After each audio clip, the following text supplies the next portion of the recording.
Assalamualaikum warahmatullahi wabarakatuh. Ketemu lagi dengan saya Lia Agesti dari SD 225 Kasang Solo, calon guru penggerak angkatan 11.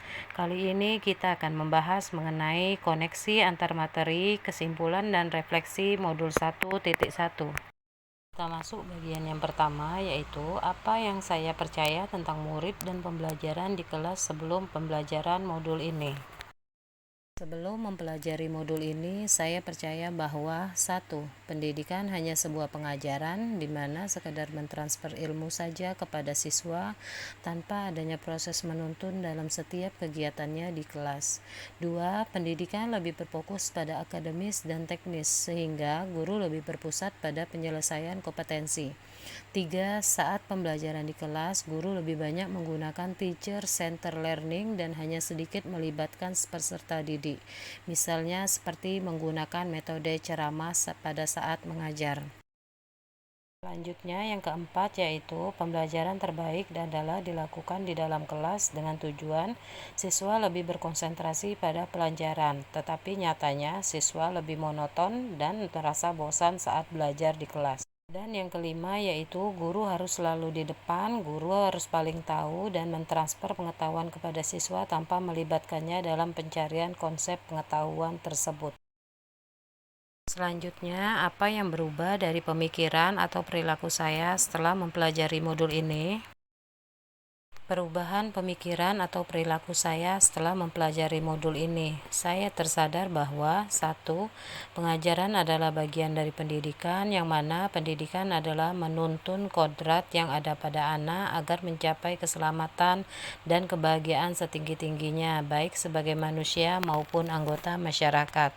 Yang kedua, pendidikan adalah berhamba pada murid yang lebih melihat pada kemampuan, kesiapan, dan minat para peserta didik. Selanjutnya, yang ketiga, saya tersadar bahwa pembelajaran menerapkan student center learning, yaitu siswa sebagai pusat pembelajaran yang memberi siswa hak penuh untuk berperan aktif dalam proses pembelajaran, yaitu tidak hanya berpusat pada guru saja saat melakukan pembelajaran. Selanjutnya yang keempat yaitu pembelajaran bisa dilakukan di luar kelas dengan tujuan agar siswa dapat beradaptasi dengan lingkungan dan alam sekitar, tidak hanya monoton di dalam kelas, sehingga siswa lebih senang dan menarik saat pembelajaran dilakukan. Dan yang kelima yaitu peran guru adalah Tutwuri Handayani, yaitu di belakang memberi dorongan dengan melibatkan siswa dalam setiap pencarian konsep pengetahuan atau dengan kata lain memberi kemerdekaan belajar kepada siswa. Dengan demikian pembelajaran akan menjadi lebih bermakna. Dan yang terakhir adalah apa yang akan segera saya terapkan lebih baik agar kelas saya mencerminkan pemikiran Ki Hajar Dewantara. Saya akan menerapkan pendidikan yang merdeka belajar, yaitu 1. Dengan mengajak peserta didik dalam perencanaan pembelajaran, yang mana mereka akan antusias dalam mengikuti prosesnya karena merasa lebih dihargai. Misalnya dengan melakukan pembimbingan penuh saat proses belajar mengajar berlangsung. Yang kedua adalah saya akan mendorong peserta didik saya untuk berpikir kreatif, inovatif, dan berinisiatif dengan mengembangkan setiap gagasannya, sehingga mandiri dalam menemukan konsep-konsep ilmu pengetahuan. Selanjutnya yang ketiga adalah saya akan menerapkan pembelajaran kontekstual, yaitu dengan mengaitkan materi yang diajarkan dengan situasi dunia nyata siswa, di mana lingkungan dan kearifan lokal sebagai sumber belajar sehingga peserta didik mampu mengenali, melestarikan, dan mengembangkan kebudayaannya.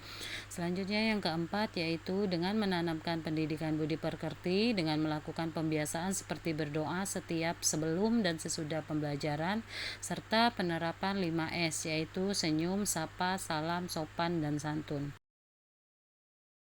Kemudian yang terakhir adalah dengan bekerja sama serta meminta dukungan dengan orang tua dan lingkungan sekitar, karena sekolah, orang tua, dan lingkungan sekitar merupakan 3 aspek pembentuk budi pekerti pada seorang anak.